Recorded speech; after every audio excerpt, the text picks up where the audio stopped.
الذي هدانا لهذا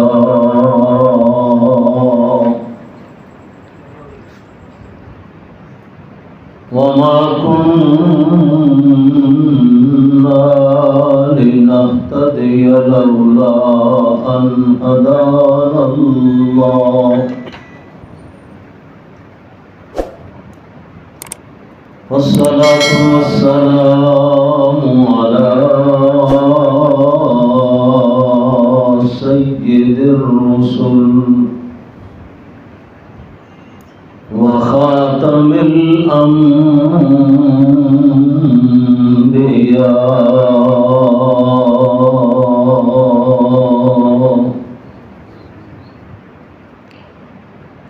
وعلى آله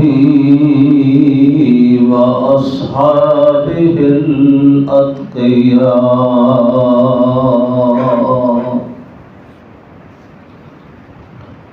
أما بعد فأعوذ بالله من الشيطان الرجيم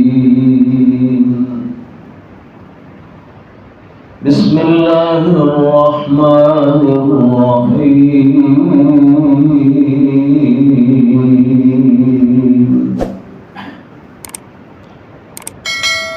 لقد كان لكم في رسول الله أسوة حسنة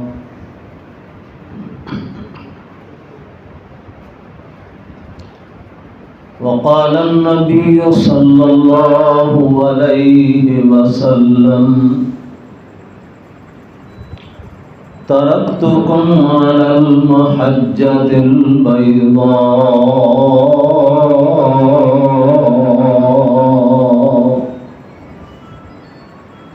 ليلها كنهارها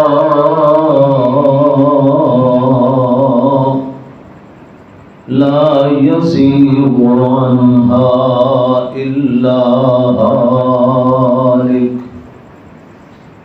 أو كما قال النبي صلى الله عليه وسلم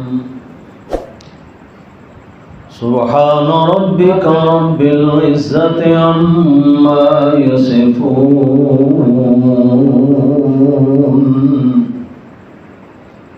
وسلام على المرسلين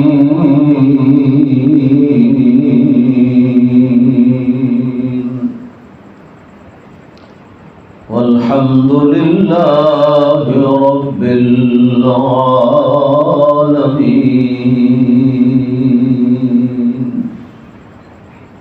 اللهم صل على محمد وعلى آل محمد كما صليت على إبراهيم وعلى آل إبراهيم إنك حميد مجيد اللهم بارك على محمد وعلى آل محمد كما باركت على إبراهيم وعلى آل إبراهيم إنك حميد مجيد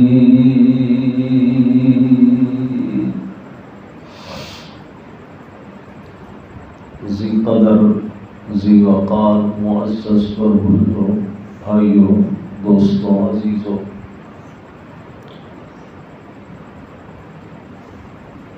ہماری جماعت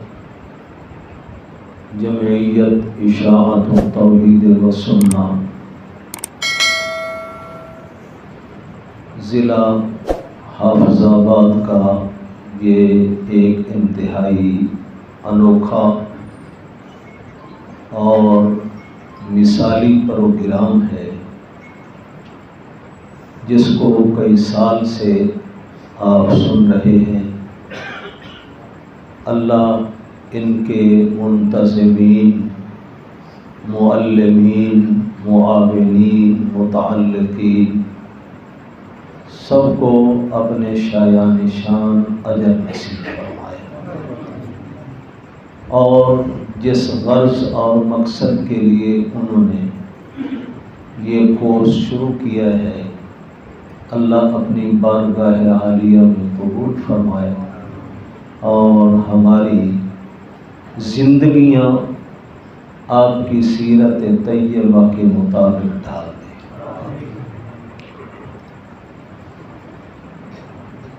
حضور انور صلی اللہ علیہ وسلم کی ذات اقدس علم میں بھی کامل ہے اور عمل کے اندر بھی کامل بن کے آئی۔ اللہ جل جلالہ کی ذات کے بعد تمام انبیاء علیہ السلام اور دنیا کے تمام افراد سے بڑھ کر جن کو علم نصیب ہوا وہ امام الانبیاء حضرت محمد مصطفیٰ کی ذات اقدس ہے۔ آپ نے فرمایا اوتیت علم الاولین والآخرین، مجھے تمام اولین و آخرین کا علم عطا فرمایا گیا ہے۔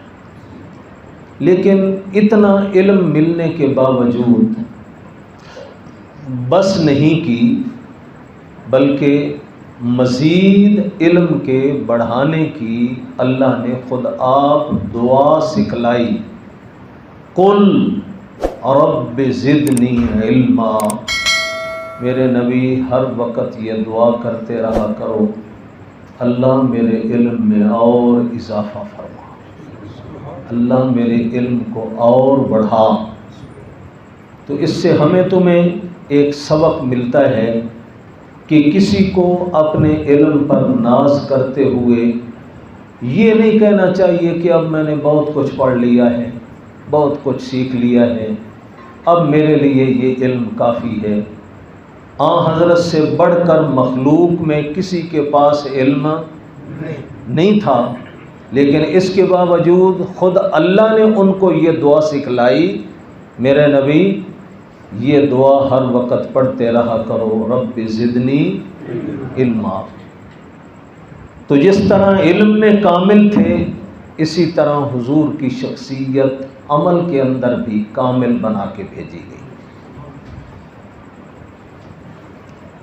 عمل میں ساری زندگی کے پہلو جن کے اندر وہ کام بھی آ جاتے ہیں جو انسان کے کرنے والے ہیں، اور وہ کام بھی آ جاتے ہیں جن کو انسان کے لیے حکم دیا گیا کہ تم نے ان سے بچ کے اجتناب کر کے زندگی گزارنی ہے۔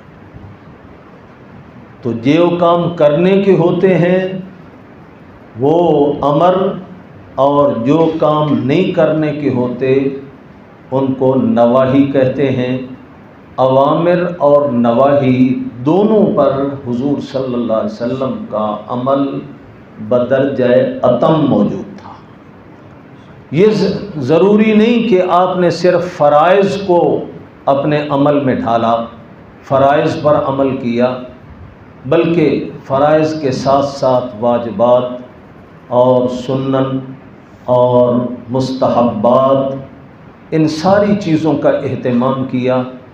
اور بچنے والے اعمال میں جس طرح حرام سے بچنا ہم سب کے لیے ضروری ہے، اسی طرح پیغمبر کو بھی ان چیزوں سے بچنا ضروری ہے، اور اس کے نیچے جو درجات ہیں مکروہات کے، ان سے بھی حضرت صلی اللہ علیہ وسلم نے کامل اجتناب کیا۔ تو عمل میں بھی ہم جب آپ کی سیرت پڑھیں گے تو اس میں پتہ چلے گا کہ اتم درجے کی سیرت جناب رسول اللہ صلی اللہ علیہ وسلم کو عطا فرمائی گئی۔ جب علم میں بھی کامل ہوں اور عمل میں بھی کامل ہوں تو ایسی ہی شخصیت مقتدا اور امام اور رہبر و رہنما بننے کے لیے جچتی تھی۔ اس لیے میرے اللہ نے ہمیں تمہیں سب کو یہ اعلان کیا، لَقَدْ كَانَ لَكُمْ فِي رَسُولِ اللَّهِ أُسْوَةٌ حَسَنَةٌ۔ اگر کسی کو اپنا مثالی اور آئیڈیل شخصیت کی تلاش ہو کہ میں اس کی زندگی کو اپناؤں اور ان کے قول و فعل پر عمل کروں، تو اس کو ادھر ادھر دیکھنے کی ضرورت نہیں۔ میں نے آخر میں ایک دانہ جوہر لال اور موتی ایسا بھیجا ہے جو علم و عمل میں کامل ہونے کی وجہ سے وہ تمہارے لیے مثالی رہبر اور مثالی رہنما بن کے آیا ہے۔ اس کی زندگی میں خوشیوں کے پہلو بھی تمہیں ملیں گے، ان کی زندگی میں پریشانیوں کے پہلو بھی ملیں گے، ان کو کیسے نبھانا ہے، موت فوت کے وقت بھی کیا انداز انسان کے اوپر طاری ہونا چاہیے اور کن لفظوں سے اللہ تعالیٰ کے ان قضاء و قدر کے فیصلوں کو تسلیم کرنا چاہیے، یہ ساری چیزیں حضرت صلی اللہ علیہ وسلم کی زندگی میں ملیں۔ بحیثیت ایک فوج کے کمانڈر کے دیکھو گے، حضور کی زندگی میں یہ پہلو بھی ملے گا، چونکہ کامل ہے۔ کیا ہے؟ کامل شخصیت ہے۔ ایک فوجی جرنیل کو اگر رہنمائی لینی پڑے تو یہ نہیں وہ اعتراض کرے گا کہ کاش ہماری زندگی میں کچھ فوجی جرنیلوں کی حیثیت سے بھی احکامات ہوتے اور ہم ان سے رہنمائی حاصل کر سکتے ہوتے، لیکن ہم نے بڑا مطالعہ کیا ہے لیکن کچھ نہیں ملا۔ نہ آئے تو صحیح اور حضرت کی زندگی پڑھے تو صحیح، اس کو پتہ چلے گا۔ بلکہ بڑے بڑے فوجی جرنیلوں نے حضور کی فوجی زندگی پر کتابیں لکھ ماری ہیں۔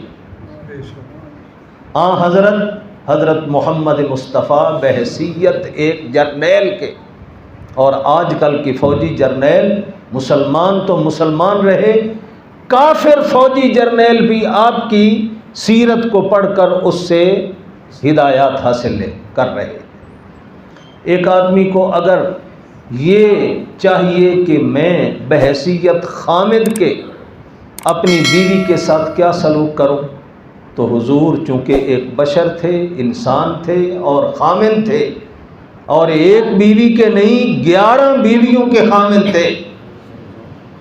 11 بیویوں کے ساتھ کیا سلوک کیا، سبحان اللہ العظیم۔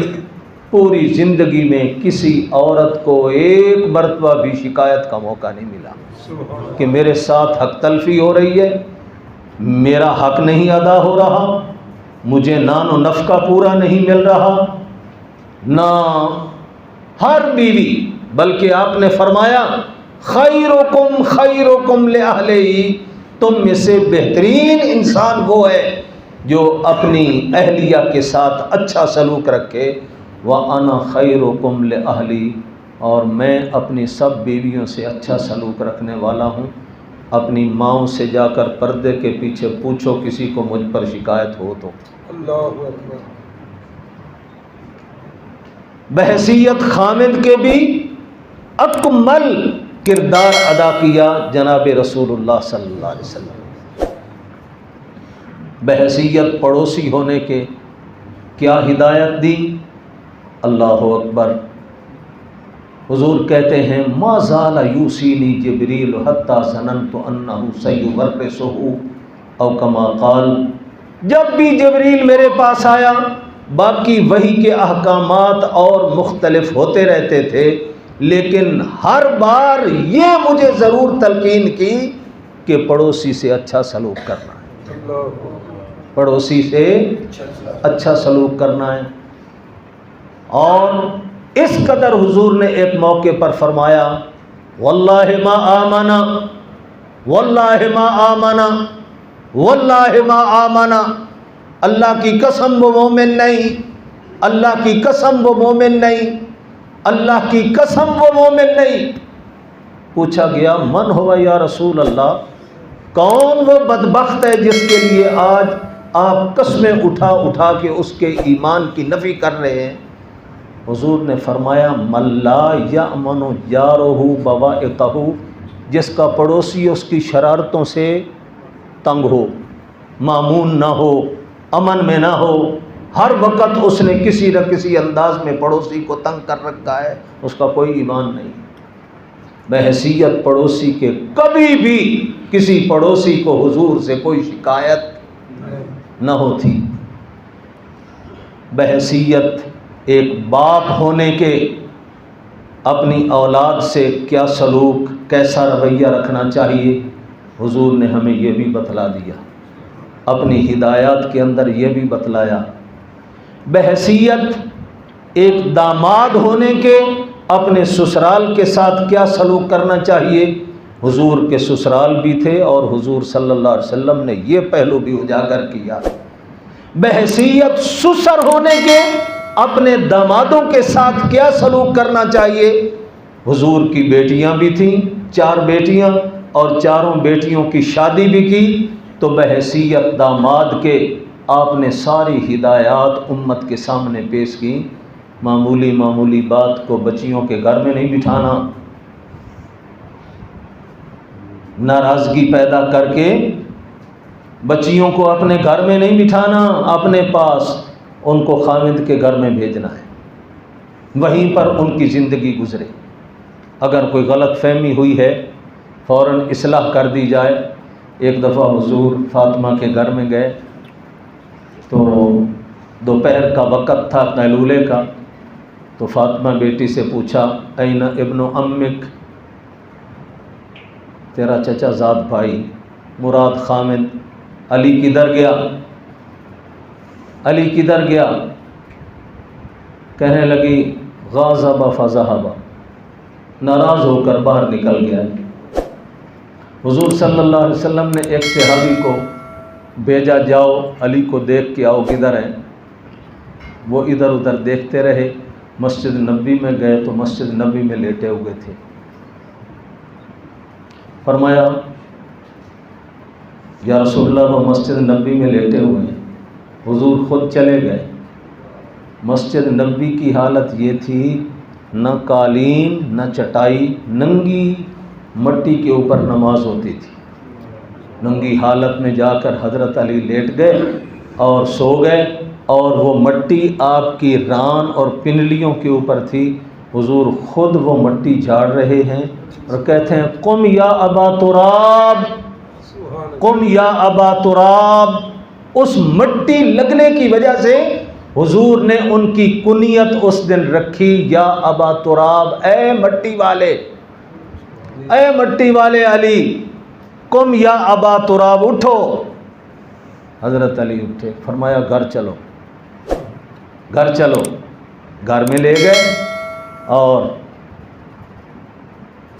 فاطمہ کو بھی سمجھایا، علی کو بھی سمجھایا، للرجال علیہن درجہ، دونوں کا ایک دوسرے کے اوپر حق ہے، اور یہ حقوق پورے کر کے زندگی گزاریں گے، قیامت کے دن سرخرو ہوں گے، ورنہ وہاں پر ایک ایک چیز کا محاسبہ ہونا ہے۔ حق تعالیٰ نے فرمایا تیاری کر کے آؤ، وَلَتُسْأَلُنَّ يَوْمَئِذٍ عَنِ النَّعِيمِ، اللہ تعالیٰ نے ایک ایک نعمت کا سوال کرنا ہے۔ ایک معلم کی حیثیت سے کیا ذمہ داریاں پیدا ہوتی ہیں؟ اللہ کے نبی فرماتے ہیں انما بعثت معلما، میں معلم بھی بن کے آیا ہوں۔ معلم کو، استاد کو اگر ہدایات اور رہنمائی چاہیے، حضور کی زندگی اتنی کامل ہے کہ ان کو اس پہلو میں بھی حضور کی زندگی میں ہدایات ملے۔ حضور صلی اللہ علیہ وسلم کو اللہ نے ایک داعی اور مبلغ بنا کے بھی بھیجا، انا ارسلناک شاہدا ومبشرا ونذیرا وداعیا الی اللہ، داعیا الی اللہ، میں نے آپ کو داعی بنا کے بھیجا ہے۔ اس لیے آج کل مبلغین اور داعین کے لیے بھی حضور کی زندگی میں کامل نصیحتیں اور کامل احکامات ملیں گے۔ داعی کو کیا انداز اپنانا ہوگا دعوت میں، داعی کو کن چیزوں سے بچنا ہوگا، اور داعی کو کن چیزوں کو اپنی زندگی میں لانا ہوگا، کیونکہ ایک داعی اور مبلغ ایک سفید چادر کی مانند ہوتا ہے۔ دور سے معمولی داغ ہوگا تو دوسروں کو وہ داغ نظر آئے گا، اس کی باقی سب اچھائیوں کو لوگ نہیں دیکھیں گے، سب سے پہلے اس داغ کو دیکھیں گے۔ اپنے آپ کو بچا کے چلنا ہوگا۔ یہی تو وجہ ہے حضور نے سب سے پہلے کام یہی دعوت کا شروع کیا تھا، اور فاران کی چوٹی پہ چڑھ کے یہی کہا تھا، هل وجدتمونی صادقا او کاذبا، میری زندگی کیسی پائی تم نے؟ تو بحیثیت داعی کے اپنا کردار پیش کیا۔ کیوں؟ کل کو مجمع عام میں ہو سکتا ہے کہ مجھ پر کوئی انگلی کھڑی کرے، کل تک تو خود کیا کرتا تھا، آج تو بڑا داعی اور مبلغ بنا پھرتا ہے۔ اس لیے اس پہلو پر سب سے پہلے لوگوں کی شہادت لی، اور یہ شہادت لینا ہمیں سیرت یوسف سے ملتی ہے۔ اپنے کردار کو پیش کرنا اور سنبھال کے رکھنا، یہ کہاں سے ہمیں ہدایت ملتی ہے؟ بادشاہ نے جب حضرت یوسف علیہ السلام کی سیرت، ان کے خوابوں کی تعبیر اور ان کا سارا انداز سنا، تو خادم کو بھیجا، جاؤ اس کو بلاؤ۔ بادشاہ بلاتے فرمایا نا واپس چلے جاؤ، ارجع الی ربک، ارجع الی ربک فاسألہ ما بال النسوۃ اللاتی قطعن ایدیہن ان ربی بکیدہن علیم۔ چونکہ جیل کے اندر ہی نبوت مل چکی تھی، بلکہ بعض مفسرین نے لکھا ہے جیل جانے سے پہلے عزیز مصر کے گھر کے اندر ہی نبوت مل چکی تھی۔ وَلَمَّا بَلَغَ أَشُدَّهُ آتَيْنَاهُ حُكْمًا وَعِلْمًا، اس لیے جیل میں جا کر بھی اپنے جیل کے ساتھیوں کے سامنے اللہ کی توحید بیان کی۔ یا صاحبی السجن اارباب متفرقون خیر ام اللہ الواحد القہار، یہ داعی کی حیثیت سے اپنا کام شروع کر دیا۔ اس لیے کہا کہ میں جس جرم کے تحت جیل میں بھیجا گیا ہوں، بادشاہ کو کہو پہلے وہ فیصلہ کرے، اگر میں مجرم ہوں تو مجھے سزا ملے، اور اگر میں مجرم نہیں ہوں تو میرے اس مقدمے کی تفصیلات لوگوں کے سامنے بیان کرے کہ یوسف سچا ہے، اور اس کو خواہ مخواہ قصوروار بنا کے غلط جیل میں آج تک رکھا گیا۔ یہ کیوں کہا؟ آج اگر میں جلد بازی کر کے بادشاہ کے حکم پہ باہر آ جاتا ہوں، اور باہر آ کر میں نے دعوت کا کام کرنا ہے، لوگوں کو اللہ کی توحید کی دعوت دینی ہے، لوگ کہنے لگیں گے یوسف اپنا کردار تو دیکھو، کس جرم کے اندر اتنے سال جیل کے اندر پڑے رہے ہو، آج تو ہمارے لیے داعی بن گیا، ہمارے لیے مبلغ بن گیا، اپنا کردار پہلے ٹھیک کرو۔ اس لیے کیا کہتے ہیں، ارجع الی ربک، اے قاصد چلا جا اپنے بادشاہ کے پاس اور اس کو کہو فاسألہ ما بال النسوۃ اللاتی قطعن ایدیہن۔ یہاں پھر نبی کی سیرت کا ایک پہلو سنتے جاؤ۔ سب سے پہلے بدنام کس نے کیا تھا؟ عزیز مصر کی بیوی نے، جس کے گھر کے اندر رہتے تھے، اور پر اس وہی لے گئی تھی نا اندر، اسی نے برائی کی دعوت دی تھی نا خلوت میں، اور اسی جرم کی وجہ سے جیل میں گئے۔ لیکن جس وقت مقدمے کو کھولنے کی اور تفصیلات کی بات بادشاہ کو پیغام کے ذریعے بھیج رہے ہیں، یہ نہیں کہا کہ زلیخا سے پوچھو۔ اللہ اکبر۔ کیوں؟ آخر اس کے گھر کا نمک کھایا تھا، جی اس کے گھر سے سہولیات حاصل کی تھی، اس نے خدمت کی تھی، کئی سال تک خدمت کرتی رہی۔ یہ نہیں کہا کہ اس سے پوچھ میں مجرم ہوں کہ نہیں، بلکہ جن عورتوں کی جو وزراء کی بیویاں تھیں اور ان کو دعوت دی تھی، اس زلیخا نے ان کے بارے میں کہا فَاسْأَلْهُ مَا بَالُ النِّسْوَةِ اللَّاتِي قَطَّعْنَ أَيْدِيَهُنَّ، جن عورتوں نے اپنے ہاتھوں پر چھریاں ماری تھی ان کے بارے میں پوچھے بادشاہ کہ واقعتاً مجھ پر کوئی عیب دیکھا انہوں نے، کیونکہ جس وقت اس کی بات آئے گی تو ضمن میں زلیخا کی بات بھی خود بخود آ جائے گی، لیکن نام اس کا نہیں لیا۔ یہ ہے جس آدمی نے احسان کیا ہو اس کے احسان کا کچھ نہ کچھ بندے کو خیال رکھنا چاہیے، یہ سیرت پیغمبرانہ ہے۔ اللہ اکبر۔ تو حضرت یوسف علیہ السلام نے فرمایا پوچھو۔ پھر پیغمبر کی زندگی، پیغمبر کی سیرت ایسی بے داغ سیرت ہوتی ہے کیونکہ وہ پوری قوم کا قائد اور رہبر ہوتا ہے۔ اگر اس کی زندگی میں معمولی نقص بھی آ جائے گا لوگ انگلی اٹھائیں گے، اور خاص طور پر یہ سورت یوسف کے واقعے کے اندر تو بڑی عصمت انبیاء کے اصول اللہ نے بیان فرمائے، بہت زیادہ، کہ اللہ کس طریقے سے حفاظت کرتا ہے اپنے نبی کی، بچپن سے خود آپ اللہ اس کی حفاظت کرتا ہے، اور بچپن میں، جوانی میں، بڑھاپے تک، موت تک کوئی کام بھی اس کا خلاف شرع اللہ نہیں ہونے دیتے۔ آپ حیران ہوں گے نبی پاک صلی اللہ علیہ وسلم کی زندگی اللہ نے بے مثال بنانی تھی کہ نہیں بنانی تھی؟ اور بے مثال زندگی تب بنتی ہے جب کہ تعلیم دینے والا بے مثال ہو، تربیت کرنے والا بے مثال ہو۔ انسان تو جتنے بھی اس وقت تھے بے مثال نہیں تھے، اس لیے والد کو بھی آپ کی ولادت سے پہلے اللہ نے اپنے پاس بلا لیا، کیونکہ سب سے پہلا مربی کون ہوتا ہے؟ باپ۔ باپ کو اللہ تعالیٰ نے اپنے پاس بلا لیا۔ پھر ماں مربی ہوتی ہے، ماں کی گود تربیت ہوتی ہے بچے کے لیے، اور ابھی ہوش سنبھالا ہی تھا کہ ماں بھی دنیا سے چلی گئی۔ پھر دادے کے پاس 2 سال کے لیے رہے، دادا بھی اللہ کے پاس چلا گیا۔ یہ سارا اتفاقات ہیں؟ نہیں، یہ غیبی نظام اللہ تعالیٰ چلا رہے ہیں۔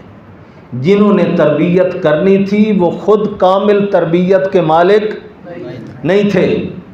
میرے رب نے باپ والی تربیت بھی کی، میرے رب نے ماں والی تربیت بھی کی، میرے رب نے باقی تمام بڑے دادا پردادا یا چچا یا ماموں یا وہ تربیتیں بھی میرے اللہ نے کی۔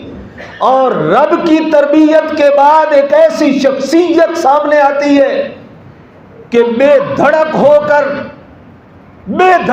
کر وہ کائنات کے سامنے کہتی ہے بتاؤ 40 سال کی میری زندگی تمہارے سامنے ہے، اگر کسی کو میری زندگی پر اعتراض ہو مت رعایت کرے اپنا قریشی بھائی سمجھ کر، نہیں، اگر کسی نے میرے اندر کوئی عیب دیکھا ہے، کبھی میں نے جھوٹ بولا ہو، دغا کیا ہو، کسی کے ساتھ دھوکہ کیا ہو، گالی گلوچ کیا ہو، وعدہ خلافی کی ہو، بد دیانتی کی ہو، بولے حل وجدتمونی صادقا او کاذبا۔ حیا والی چادر بھی اللہ نے بچا کے رکھی، نظر کی حفاظت رکھی، کان کی حفاظت رکھی، زبان کی حفاظت رکھی، دل و دماغ کی حفاظت رکھی۔ ما کذب الفؤاد ما رأى ما زاغ البصر وما طغى ما ينطق عن الهوى ان ہوا نہ اپنی مرضی سے بولتا ہے، نہ اپنی مرضی سے دیکھتا ہے، نہ اپنی مرضی سے دل و دماغ کو استعمال کرتا ہے۔ یہ غیبی طور پر کیا ہے؟ یہ اللہ کی تربیتیں ہو رہی ہیں۔ اتنی کامل شخصیت، اللہ کیوں نہ کہے لقد کان لکم فی رسول اللہ اسوۃ حسنہ، بحیثیت مبلغ کے بھی اعلیٰ مثال، بحیثیت مناصر کے بھی ایک اعلیٰ مثال۔ حضور وقت کے بہت بڑے مناصر بھی تھے۔ نجران کے عیسائی آئے الوہیت عیسیٰ کے اوپر مناظرہ کرنے کے لیے، ہم اس نبی سے جا کر مناظرہ کرتے ہیں۔ 3 دن تک مناظرہ ہوتا رہا، لاجواب ہوئے، اور اس کے بعد حضور نے اللہ کے حکم سے آخری کیل بھی ٹھونکی ان کے دماغ میں، آؤ دلائل کا جواب تمہارے پاس نہیں بن پڑا، موالہ کرو میرے ساتھ، نکلو میدان میں تمہارے لیے بد دعا کرتا ہوں، تم میرے لیے بد دعا کرو، جھوٹے پر خدا کی لعنت ہوگی، جھوٹے کے لیے ہلاکت ہوگی۔ یہ آخری کیل ہوتا ہے داعی کا اپنے مد مقابل کو مباہلے کا چیلنج۔ اللہ کے نبی وقت کے ایک سلطنت کے حاکم بھی تھے۔ ایک حاکم اگر چاہے کہ میں حضور کی زندگی سے تعلیمات لینا چاہتا ہوں، کس قسم کی سیرت مجھے اپنانی ہوگی، حضور کی سیرت اتنی کامل ہے کہ بحیثیت حاکم ہونے کے اس کو بھی حضور صلی اللہ علیہ وسلم کی زندگی سے رہنمائی مل سکتی۔ بحیثیت ایک زاہد و عابد ہونے کے حضور کی زندگی کامل، حضور کی زندگی کا زہد اور تقوی، ایک متقی تقوی اختیار کرنا چاہتا ہے۔ حضور کہتے ہیں انا اعلمکم باللہ واتقاکم لہ، میں تم سب سے اللہ کے حکموں میں اللہ سے ڈرنے والا ہوں۔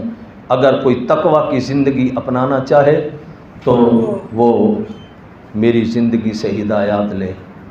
یہ حرص صحابہ میں حضور نے بھرا۔ جب اللہ نے فرمایا نا لقد کان لکم فی رسول اللہ اسوۃ حسنہ، میرے نبی کی زندگی تمہارے لیے بڑی بہترین زندگی ہے، تو صحابہ میں حرص دیکھو۔ دن کے وقت تو حضور ہمارے سامنے ہوتے ہیں، رات حضور کیسے گزارتے ہیں، کتنی دیر سوتے ہیں، کتنی دیر عبادت کرتے ہیں، ازواج مطہرات سے یہ جا کر پوچھتے تھے۔ حضرت عبداللہ ابن عباس اپنی خالہ کے گھر میں جا کر ایک دن اسی مقصد کے لیے لیٹ گئے، فرض پڑھے حضور کے ساتھ، سنتیں وہ بھی جلدی پڑھی حضور کے آنے سے پہلے اپنی خالہ میمونہ ام المومنین کے گھر میں، آنکھیں بند کر کے لیٹ گئے۔ سونا مقصد نہیں تھا، مقصد تھا آج رات حضور کے معمولات دیکھوں گا، کتنی دیر سوتے ہیں اور کتنی دیر اللہ کی عبادت کرتے ہیں۔ حدیث لمبی ہے، بہرحال جو پہلو حضور کی زندگی کا دیکھو گے، جس پہلو سے بھی دیکھو گے، حضور کی زندگی کامل نظر آئے۔ لقد کان لکم فی رسول اللہ اسوۃ حسنہ۔ اب ان زندگی کے سارے پہلوؤں کو اتنی مختصر سی مجلس میں بیان کرنا یہ تو بڑا مشکل ہے۔ ایک پہلو صرف میں مختصر انداز میں آپ کے سامنے رکھوں گا۔ جو ایسی شخصیت ہوتی ہے اس شخصیت پر طعن و تشنیع بھی ہوتے ہیں، گالیاں بھی ہوتی ہیں، مخالفین ہر حربہ استعمال کرتے ہیں، اللہ کی طرف سے بھی آزمائشیں آتی ہیں، موت فوت بھی آتی ہے، اولاد بھی مرتی ہے، بچیوں کو تکلیف ہوتی ہے، بچیوں کو کبھی کبھی طلاق بھی ملتی ہے، لیکن ان ساری پریشانیوں اور معاملات میں اس بندے کو کون سی راہ اختیار کرنی ہوگی؟ وَاصْبِرْ وَمَا صَبْرُكَ إِلَّا بِاللَّهِ، وَاصْبِرْ، صبر کرنا ہوگا میرے نبی۔ مخالف کذاب کہیں، حیران ہوں گے آپ، حضور صلی اللہ علیہ وسلم جنہوں نے ساری زندگی بھول کے بھی جھوٹ کبھی نہیں بولا۔ اس پر ایک حدیث سن لو، حضرت عبداللہ ابن عمرو ابن عاص حضور کی احادیث لکھتے تھے، مجلس میں بیٹھ کر حضور جو کہتے لکھتے جاتے. ساتھیوں نے ان کو منع کیا، حضور کبھی رضا کی حالت میں ہوتے ہیں، کبھی غیظ و غضب کی حالت میں ہوتے ہیں، ناراض ہوتے ہیں، اور کبھی ناراضگی میں ایسی باتیں نکل جاتی ہیں منہ سے کہ جو نہیں کہنے کی ہوتی. تو وہ بھی لکھ رہا ہے، ہر بات نہ لکھا کر. لوگوں کے کہنے پر وہ رک گیا، لیکن اس نے حضور صلی اللہ علیہ وسلم سے پوچھا، یا رسول اللہ اکتب کل شیء اسمع منک، میں جو آپ سے ہر بات سنتا ہوں وہ میں لکھتا تھا. فنہتنی قریش، میرے قریشی بھائیوں نے مجھے یہ بات لکھنے سے منع کر دیا ہے، میرے لیے کیا حکم ہے؟ فرمایا اکتب کل شیء، اکتب کل شیء، جو میری زبان سے نکلے سب کچھ لکھ. لا یخرج من فیہما الا حق، سبحان اللہ. میری اس زبان سے جب بھی کوئی بات نکلے گی تو حق ہی نکلے گی، جھوٹ، غلط، شریعت کے خلاف قطعاً نہیں نکل سکتی. اس کے بعد پھر انہوں نے لکھنا شروع کر دیا. تو جنہوں نے کبھی بھول کر بھی جھوٹ نہ بولا ہو، جاتے جاتے عورتیں اور مخالفین دوسرے وہ کہتے تھے اَإِنَّا لَتَارِكُو آلِهَتِنَا لِشَاعِرٍ مَجْنُونٍ، اس پاگل دیوانے کی بات میں آ کر ہم اپنے معبودوں کو چھوڑ دیں، اس جھوٹے کی بات میں آ کر ہم اپنے معبودوں کو چھوڑ دیں، اپنے آباء و اجداد کا مذہب چھوڑ دیں، یہ بے دین ہو گیا. اخرج ایھا الصابی، اے بے دین نکل جا ہماری بستی سے. اس قسم کے کلمات حضور کو سننے پڑے، لیکن اللہ کا کیا حکم تھا؟ وَاصْبِرْ سبحان اللہ. وَاصْبِرْ، میرے نبی ایک وقت آئے گا یہی آپ کے قدموں میں ہوں گے، یہی آپ کے قدموں میں ہوں گے، لیکن صبر کا پہلو نہیں چھوڑنا، صبر کا دامن اپنانا ہے. وَاصْبِرْ، ہاں یہ دعوت کا سب سے پہلا جملہ حضور نے فرمایا تھا صفا پہاڑی پر، قولوا لا الہ الا اللہ، قولوا لا الہ الا اللہ. سب سے پہلا پتھر مارنے والا اپنا چچا ابو لہب تھا، اور حضور کی 2 بیٹیاں اس کے 2 بیٹوں سے منسوب ہو چکی تھیں، ام کلثوم اور رقیہ. عتبہ اور عتیبہ یہ 2 بیٹے ابو لہب کے، جن کے ساتھ حضور کی 2 بیٹیاں منسوب ہو چکی تھیں. اس نے جا کر گھر میں اپنے دونوں بیٹوں کو کہا، جاؤ محمد کی دونوں بیٹیوں کو طلاق دے کے آؤ، اس کا دین جدا ہو گیا، ہمارا دین جدا ہو گیا، ہماری رشتہ داری اس کے ساتھ ختم ہو گئی، جاؤ طلاق دے کے آؤ. لیکن اس بدبخت نے ایک اور جملہ کہا، نقل کفر کفر نہ باشد نعوذ باللہ من ذالک، صرف طلاق ہی نہیں دینی، اس کے چہرے پر تھوکنا ہے، نعوذ باللہ، اس کے چہرے پر تھوک کے آنا ہے. عتبہ نے تھوکا، عتیبہ نے تھوک نہیں ڈالی، طلاق دونوں نے دے دی، لیکن جس نے تھوکا اس کا انجام کیا ہوا؟ کبھی کبھی یہ چہرہ آسمان کی طرف نظر کرتا ہے تو اللہ ہلاکتوں کے فیصلے بھی کر دیتے ہیں. حضور نماز پڑھ رہے تھے کعبہ کے اندر، 7 کافر بیٹھے ہوئے تھے.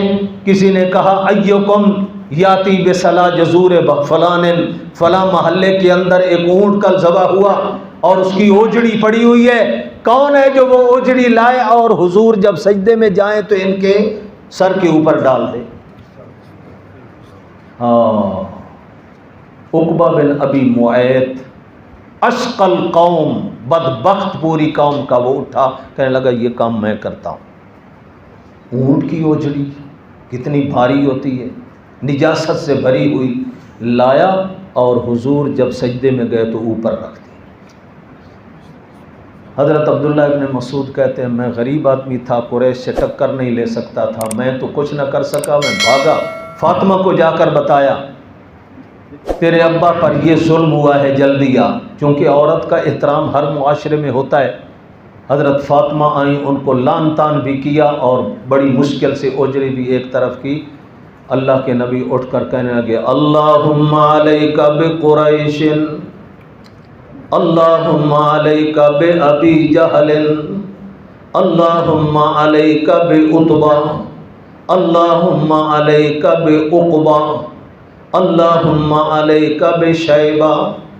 ابن مسعود فرماتے ہیں ان بیٹھے ہوئے 7 بندوں میں سے ایک ایک کا نام اللہ کے پاک رسول نے بد دعا کے لیے کہا، اور جتنے بیٹھے تھے میں نے بدر کے اندر سب کی لاشیں دیکھی، جہنم واصل۔ کبھی کبھی یہ چہرہ اٹھتا ہے آسمان کی طرف، ہلاکت میں بھی کوئی شبہ نہیں ہوتا۔ تو عتبہ نے جس وقت ابو لہب کے بیٹے نے حضور کے چہرے پر تھوکا، حضور نے فرمایا اللہم سلط علیہ کلبا من کلابک، اللہ اس پر اپنے درندوں میں سے ایک درندہ مسلط فرما۔ پھر وہ ڈرنے لگا، ابو لہب بھی ڈرنے لگا، چونکہ یہ تو مانتے تھے کہ محمد کی زبان سے جو بات نکلتی ہے 100% پوری ہو گئے تھی۔ راستے میں سفر میں کہیں لے جاتے، سارے کے سارے سامان ادھر ادھر جوڑتے اور عتبہ کی چارپائی یا اس کا بستر درمیان میں لگاتے تاکہ اس کو کوئی شاید تکلیف نہ پہنچے۔ لیکن میرے رب کے فیصلے کے سامنے کوئی کیا کر سکتا ہے۔ شام کے سفر میں ایک دفعہ جا رہے تھے، عتبہ بھی تھا، اس کا بستر اندر لگایا گیا، سارے قافلے کے بستر باہر لگے ہوئے ہیں۔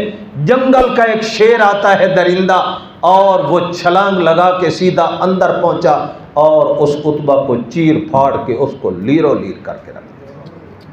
جو میرے نبی کے چہرے کی گستاخی کرتا ہے، اللہ ایسے درندوں کو اس کے اوپر مسلط کرتا ہے۔ تو میں نے عرض کیا کہ ایسے بدبخت بھی تھے، لیکن اللہ کے پاک رسول کس سے رجوع کرتے تھے؟ اللہ وَاصْبِرْ لِحُکْمِ رَبِّكَ وَاصْبِرْ لِحُکْمِ رَبِّكَ وَلَا تُطِعْ مِنْهُمْ آثِمًا أَوْ كَفُورًا۔ اے میرے پاک پیغمبر، اگر بیٹیوں کو طلاق مل جائے، میرے دین کی وجہ سے طلاق ملی ہے، ایک نہیں 2 بیٹیوں کو طلاق ملی ہے، لیکن صبر کرنا، صبر کرنا، صبر کا پھل بڑا میٹھا ہوتا ہے۔ آج اگر صبر کرے گا، عتبہ عتیبہ سے بہتر داماد عثمان دے دوں گا۔ سبحان اللہ۔ یہی 2 بیٹیاں یکے بعد دیگرے عثمان کے عقد میں آئیں۔ پہلے حضرت رقیہ کا نکاح کیا ان کے ساتھ، ان کا انتقال ہو گیا 1.5-2 سال کے بعد۔ اس کے بعد ام کلثوم کا نکاح بھی ان سے کر دیا، اتفاق کے ان کا بھی انتقال ہو گیا کچھ عرصے کے بعد۔ پاک پیغمبر فرمانے لگے عثمان لو کان لی 40 بنتا لزوجتک واحدۃ بعد واحدہ، اگر میری 40 بیٹیاں ہوتی، ایک کے بعد دوسری مرتی جاتی تو میں کسی اور کو داماد نہ بناتا۔ تیرے عقد میں یکے بعد دیگرے اپنی بیٹیاں دیتا جاتا۔ صبر کیا، بہترین داماد مل گئے، صبر کیا، بہترین سسر مل گئے، ایک سسر ابو بکر، ایک سسر عمر رضی اللہ عنہ۔ صبر کا دامن نہیں چھوڑنا۔ وَاصْبِرْ وَاصْبِرْ لِحُکْمِ رَبِّكَ وَتَبَتَّلْ إِلَيْهِ تَبْتِيلًا۔ صبر بھی کرنا ہے، لیکن تعلق اپنا رب کے ساتھ جوڑے رکھنا ہے۔ تبتل الیہ تبتیلا، اپنی دکھ کی داستان کسی اور کے سامنے نہیں سنانی، اپنے دکھ کا اظہار کسی اور کے سامنے نہیں کرنا۔ دکھ بھیجنے والا بھی وہی ہے اور ٹالنے والا بھی۔ ان یمسسک اللہ بضر فلا کاشف لہ الا ہو وَإِن يُرِدْكَ بِخَيْرٍ فَلَا رَادَّ لِفَضْلِهِ۔ ہر معاملے میں صبر، ہر معاملے میں صبر۔ 2 بیٹیوں کو یہ ابتدا میں طلاق ملتی ہے، تیسرا داماد ابو العاص، بڑا داماد جو سب سے تھا، زینب اس کے عقد میں تھی، حضور کی بیٹی، وہ ایمان قبول نہیں کرتا اور حضور کی بیٹی کو ہجرت سے بھی روک رکھا ہے۔ اتفاق ہوا، بدر میں 70 مارے گئے، 70 قیدی بنے، ان 70 میں ایک یہ داماد بھی تھا۔ اب حضور نے فرمایا تجھ سے فدیہ نہیں لیتے، یہ شرط ہے کہ میری بیٹی کو ہجرت کی اجازت دے دے۔ مکہ میں روکا ہوا ہے کیونکہ اس وقت ہر مومن کے لیے ہجرت فرض تھی، جیسے نماز فرض عین ہے، ایمان اس کا قبول ہوتا تھا جو ہجرت کرے، جو ہجرت نہ کرے اس کا ایمان ہی قبول کوئی نہیں۔ اس نے یہ شرط مان لی اور حضرت زینب کو مدینے میں بھیجا۔ راستے میں ایک کافر کو پتہ چلا، حبار ابن اسود کو، نبی کی بیٹی اور امن و امان کے ساتھ ہجرت کر کے جا رہی ہے۔ اس نے تیر پہ تیر مارے اونٹنی کو، اونٹنی کودی، حضرت زینب نیچے گری، حاملہ تھی، حمل ساقط ہو گیا، حمل ساقط ہو گیا نبی کی بیٹی کا، اور بلیڈنگ شروع ہو گئی، اور یہ بلیڈنگ مسلسل 4 سال جاری رہی، اور اسی عرضے سے حضرت زینب کا انتقال ہو گیا۔ ایک مصیبت کوئی آئی ہے نبی علیہ السلام کے اوپر، لیکن ہر پریشانی اور مصیبت میں حکم کیا ملا؟ وَاصْبِرْ، میرے نبی صبر کرنا ہے۔ طائف میں گئے تو کیا سلوک کیا انہوں نے؟ سارا جسم چھلنی، ارادہ کیا کر کے گئے تھے؟ مکے والے تو نہیں مانتے، شاید وہاں کچھ میری جماعت بن جائے، وہاں کچھ موحدین تیار ہو جائیں، لیکن وہاں والوں نے جو حشر کیا وہ سب کے سامنے ہے، سنتے رہتے ہو علماء سے۔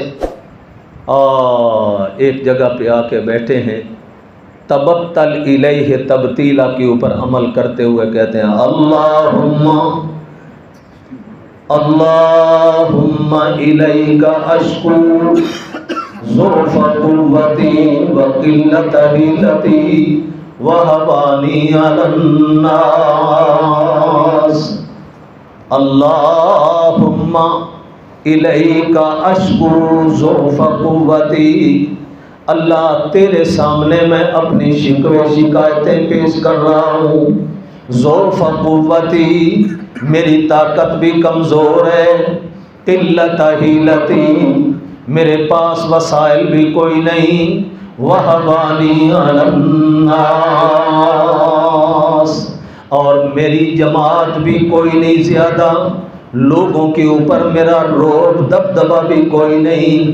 اللہ آیا کس ارادے سے تھا، لیکن دیکھ رہا ہے میرے جسم کو، دیکھ رہا ہے میری حالت کو، کافروں نے میرے ساتھ کیا سلوک کیا ہے۔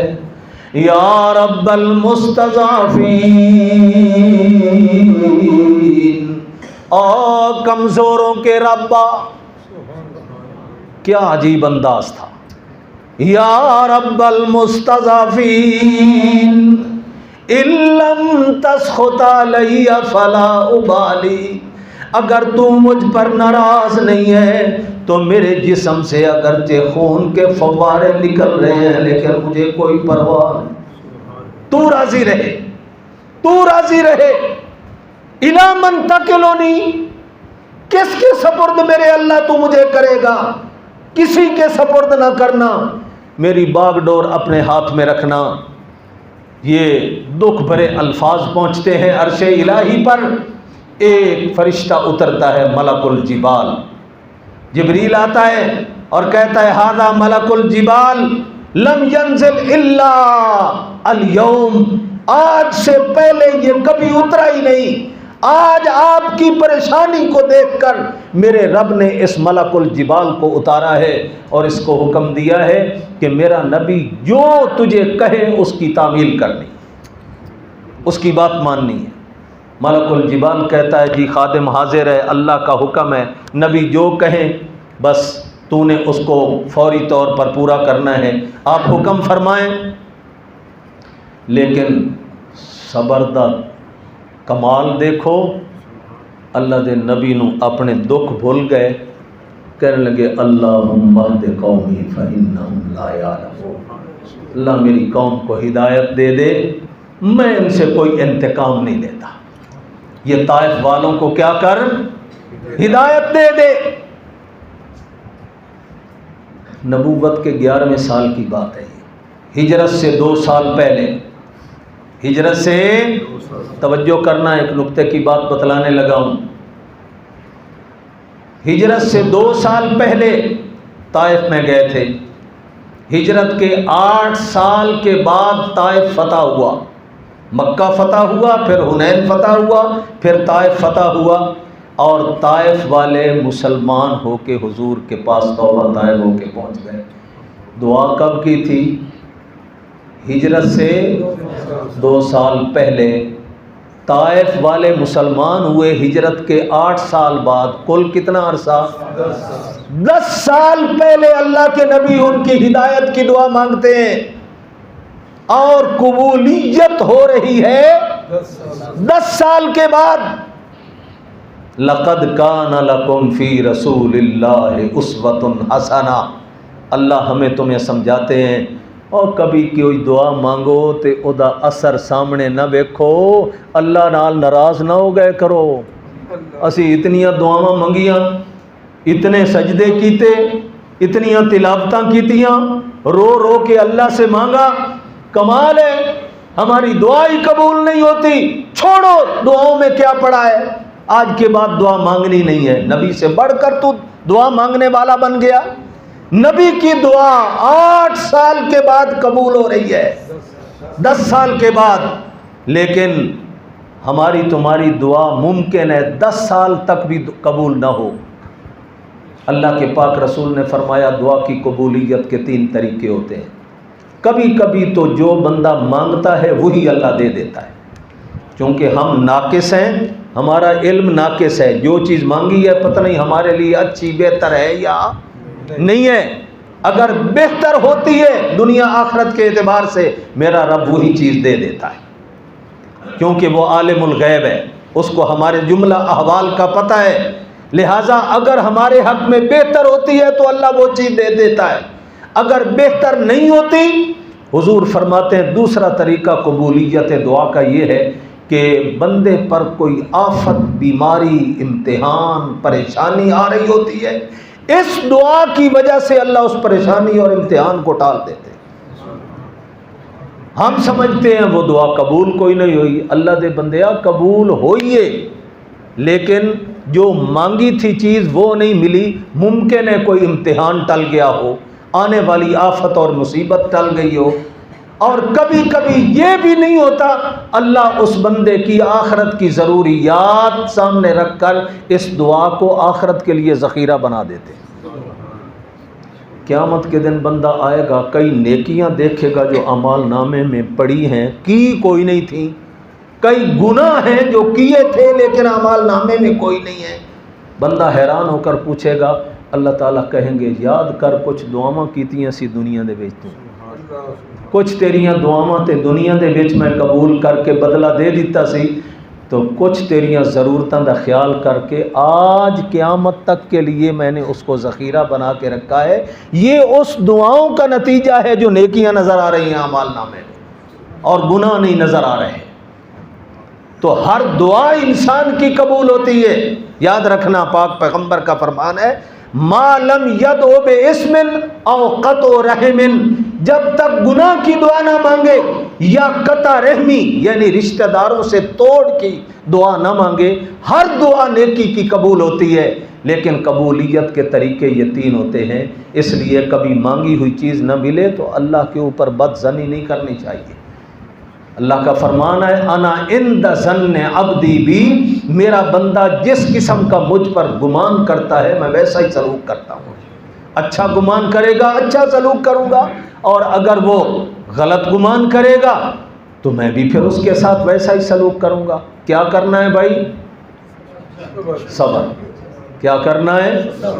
طائف کے اندر کتنی مار پڑی، لہو لہان ہو گیا جسم، لیکن اس کے باوجود اللہ کے پاک رسول نے کوئی انتقامی جملہ نہیں بولا، بلکہ صبر و تحمل سے برداشت کر کے کیا کہا؟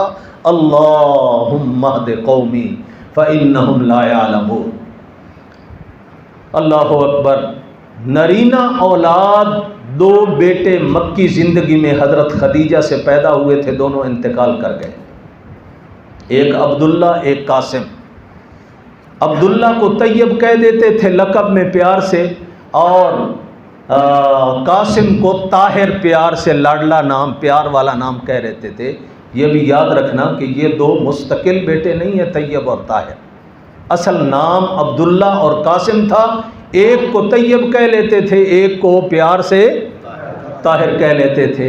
یہ 2 بیٹے حضرت خدیجہ سے پیدا ہوئے، تیسرا بیٹا حضرت ماریہ سے پیدا ہوا، ابراہیم، اپنے داد ابراہیم کے نام پر ان کا نام رکھا۔ آج یہ تیسرا بیٹا بھی انتقال کرتا ہے، 16 یا 17 مہینے کی عمر میں وہ بھی انتقال کر گیا۔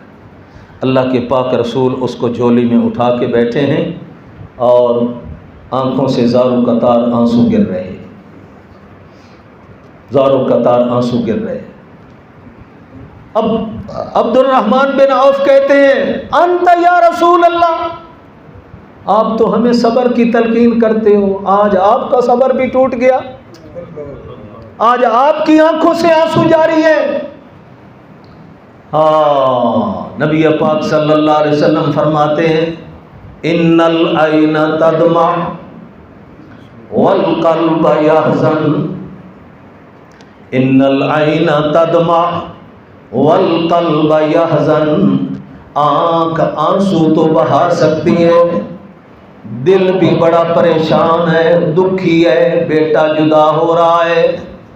انا بفراقک یا ابراہیم لمحزونون، ابراہیم بیٹا آج ایسا فراق اور جدائی پڑ گئی تیرے میرے درمیان، قیامت سے پہلے یہ چہرے ایک دوسرے کو دیکھ نہیں سکیں گے۔ انا بفراقک یا ابراہیم لمحزونون، فراق اور جدائی کی وجہ سے میں محمد رو تو سکتا ہوں، آنسو بہا سکتا ہوں، دل کو پریشان کر سکتا ہوں، پر اللہ کی تقدیر کے فیصلے موڑنے کی طاقت میں محمد میں کوئی، فیصلے تقدیر کے کہاں سے؟ موت کے فیصلے بھی ادھر سے، خوشی غمی کے فیصلے بھی اسی سے۔ اور اتفاق جس دن ابراہیم بیٹا فوت ہوتا ہے، سورج گرہن لگ جاتا ہے۔ جاہلیت کے اندر یہ ایک گمان تھا لوگوں کا، جب بھی کسی بڑی شخصیت کی موت آتی ہے، بڑی شخصیت کی ولادت ہوتی ہے، ولادت یا موت بڑی شخصیت کے اوپر یا چاند گرہن لگتا ہے یا سورج گرہن لگتا ہے، اور آج نبی کا بیٹا فوت ہو گیا۔ نبی کے بیٹے سے بڑھ کر بڑی شخصیت کون سی ہو سکتی ہے؟ ان کا یہ گمان اور پختہ ہو جاتا ہے۔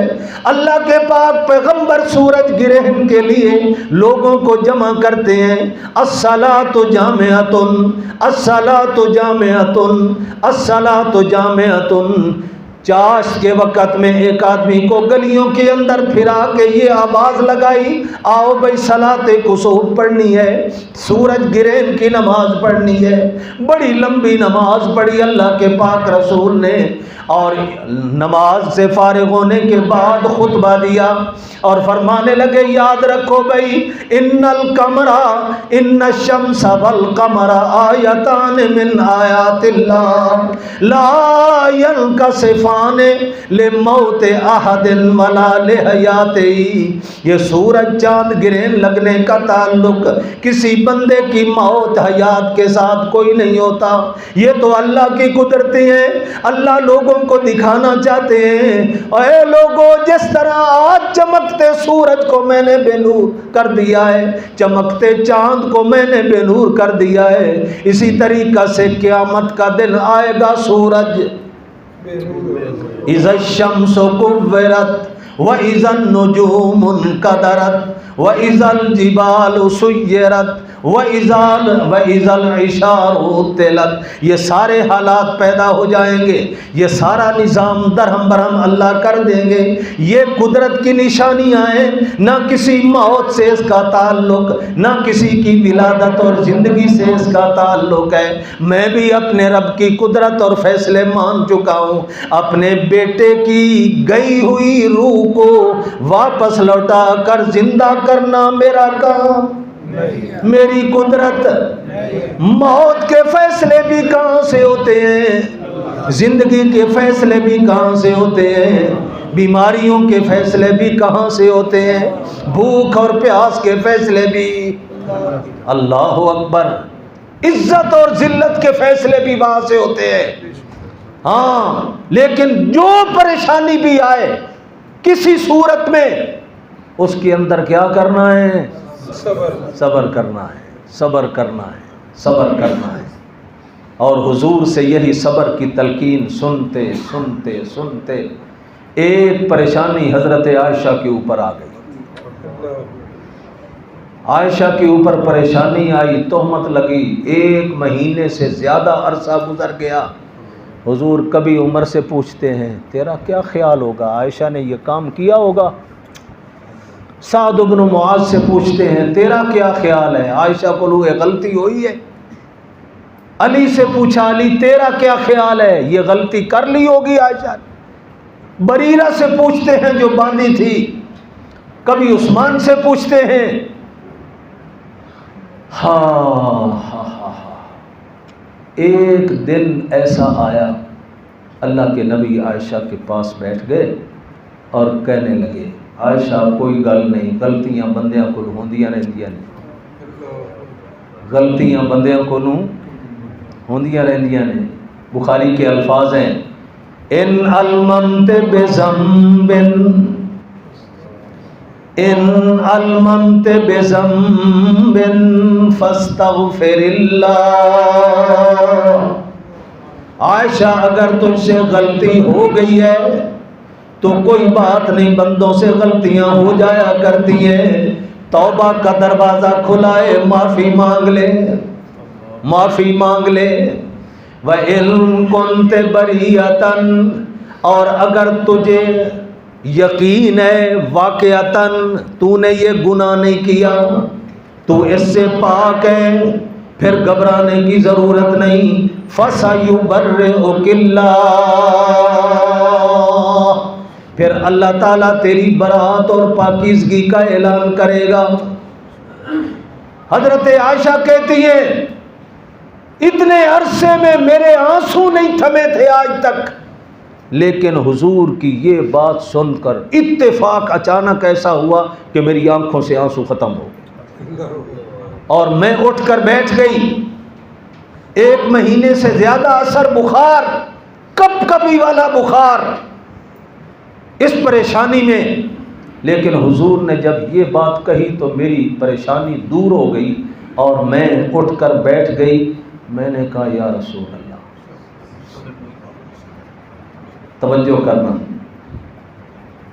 جی، میں قسمہ چک کے بھی تواڈے سامنے صفائی پیش کراں کہ میں بری ہاں، بے قصور ہاں، تسا میری گال مننی کوئی نہیں، کیونکہ لوگوں کے یہ پروپیگنڈے سن سن سن سن کے حتی استقرت فی قلوبکم، تمہارے دلوں میں رچ بس گئے ہیں۔ اب میں قسم سے اگر برات کا اعلان کرتا ہوں تم نے میری قسم پر اعتبار بھی، اور اگر میں تمہارے کہنے پر مان لوں کہ ہاں میں نے کیا ہے، واللہ یعلم انی بریۃ، لیکن میرا رب جانتا ہے میں اس سے بری ہوں، میں نے یہ کام نہیں کیا، اب میں کیا کروں؟ لا اجد لی ولکم الا